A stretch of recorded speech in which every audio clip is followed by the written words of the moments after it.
আসসালামু আলাইকুম, কেমন আছেন সবাই? আশা করি অনেক ভালো আছেন। আমি জান্নাত কুমিল্লা থেকে বলছি।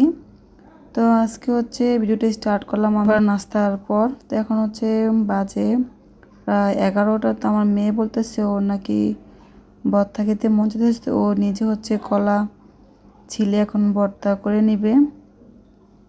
তো আমি একটু ভিডিও করলাম, আমি একটু ভিডিও করো, আমি কলার ভর্তা বানাবো। তো আমি তেমন করে ভিডিও করিনি, যেহেতু আমি দুপুরে রান্নার জোগাড় করতে হবে।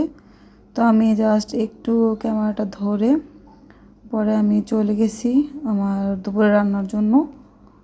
তো এখন আমি করলা কেটে নিয়েছি। তো আমি আজকে করলা ভাজি করব দুপুরে রান্না। তো আমি এখন তেল দিয়ে নিয়েছি। তো কিছু পেঁয়াজ কাঁচামরিচ দিয়ে নিয়েছি তেলের মধ্যে। তারপর আমি করলাগুলো দিয়ে নিচ্ছি। এখন আমি একটা আলুও দিয়েছি, যেহেতু করলা বাচ্চারাও খাবে তাই আলুটা দিয়ে নিলাম। আর আমি যেভাবে করলা রান্না করি আপনাদের সাথে শেয়ার করতেছি। আর এরকমভাবে রান্না করলে তিতো লাগে না। তো আমি একটু পানি সহ দিয়ে দিই করলাটার সাথে, যাতে করে করলাটা সিদ্ধ হয়ে যাবে। তো এখানে আমি লবণ দিয়ে নিলাম, একটু হলুদের গুঁড়া দিয়ে নিলাম। আমি নেড়ে চেড়ে এটাকে ঢেকে দিব। তো ঢেকে দিলে কি তাড়াতাড়ি করে সিদ্ধটা হয়ে যাবে।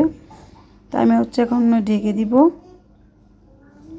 তো একটু পরপর উল্টে পাল্টে আমি করলাটা এভাবে করে ভাজি করে নিব।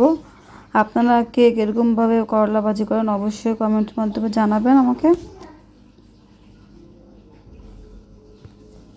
এই যে উল্টে পাল্টে নিচ্ছি একটু পরপর। তো আমি আরেক পাশে মুরগির মাংস রান্না করব। তো মুরগির মাংসটা আমি হলুদ মরিচ লবণ দিয়ে মাখিয়ে রেখেছিলাম। তো এখন ভেজে নেব। আর এই মুরগিটা আমাদের নিজেদের ফার্মের মুরগি। আমি বাড়িতে যখন গিয়েছিলাম তো আমার শাশুড়ি মা আমাকে মুরগিটা দিয়ে দিয়েছিলেন। তো মুরগিটা আমি কেটে কুটে নিয়েছি। তো যেহেতু বড় মুরগি তাই অর্ধেকটা রান্না করব, বেশি পুরোটা নেই যেহেতু আমরা মানুষ কম। তো একটু হালকা করে মুরগিটা ভেজে নিয়েছি। এখন মুরগিগুলো উঠিয়ে পেঁয়াজ কাঁচামরিচ একটা টমেটো কুচি করে কেটে দিয়ে দিয়েছি। তো এখন আমি নেড়ে চেড়ে একটু পেঁয়াজটা ভেজে নেব। তো ভালো করে নেড়ে চেড়ে একটু পেঁয়াজটা ভেজে নেব। তো পেঁয়াজটা একটু ভাজা হয়ে আসলে তো এখন আমি এক এক করে এর মধ্যে সব কিছু দিয়ে নেব মশলাপাতি। তো এখন আমি আদা বাটা দিয়ে নিয়েছি, রসুন বাটা আদা বাটা এক এক করে আমি দিয়ে নেব। তো আমি পরিমাণ মতন দিয়ে নিয়েছি। এক এক করে আমি হলুদ মরিচ ধনিয়া জিরা গরম মশলা সবগুলাই দিয়ে নেব। তো যারা আমার ভিডিওটা দেখছেন এখনও একটা লাইক দেন না, প্লিজ লাইক দিয়ে দিবেন। ভালো লাগলে কমেন্ট করতে পারেন, সাবস্ক্রাইব করে রাখতে পারেন আমার চ্যানেলের ভিডিওগুলো দেখার জন্য। এই যে সবগুলা মশলা দিয়ে নিয়েছি। তো এখন আমি একটু পানিও দিয়ে নেবার মধ্যে।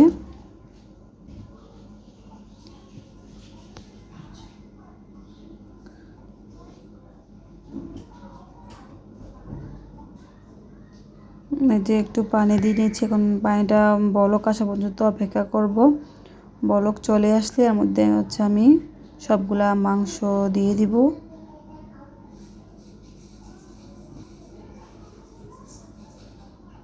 এই যে বলক চলে এসছে, তখন আমি সবগুলা মাংস এর মধ্যে দিয়ে দিলাম। তখন নেড়ে চেড়ে মাংসগুলা কষিয়ে নেব, যাতে করে মাংসগুলা সিদ্ধ হয়ে যায় এই ঝোলটার মধ্যে। তো আসলে আপনাদের ভিডিওটা ভালো লাগবে, প্লিজ ভালো লাগলে চ্যানেলটা সাবস্ক্রাইব করে আমার পাশে থাকবেন। তো আমি একটু ঢেকে দিয়েছি। তো এখন আমার মাংসটা প্রায় সিদ্ধ হয়ে গেছে। তো এখন আমি নেড়ে চেড়ে মাংসটাকে উঠিয়ে নিব। তো বিকালের দিকে এখানে বাচ্চারা মাঠে খেলা করতেছে আর মেঘলা আকাশ, ওদেরটা খুব ভালো লাগলো, তাই ভাবলাম একটু ভিডিও করে আপনাদের শেয়ার করি। তো এখানে আমার মেয়েও খেলতে গেছে, ও কিন্তু নিচে খুব কমই যায়, কিন্তু আজকে আকাশটা এতটাই ভালো লাগছে, বলতেছে আম্মু একটু যাই নিচে, যে একটু খেলে আসি। তো হচ্ছে একটু নিচে গেছে। সব বাচ্চারাই এখানে হচ্ছে খেলা করতেছে। হালকা বাতাস ছিল, মেঘলা আকাশ ছিল, খুবই ভালো লাগলো। ছোটবেলা এই সময়টা আমরা অনেক খেলাধুলা করেছি বিকালের দিক। তো বাচ্চাদেরকে দেখে কিন্তু অনেকটাই ভালো লাগে, নিজেদের অনেক স্মৃতি মনে পড়ে যায়।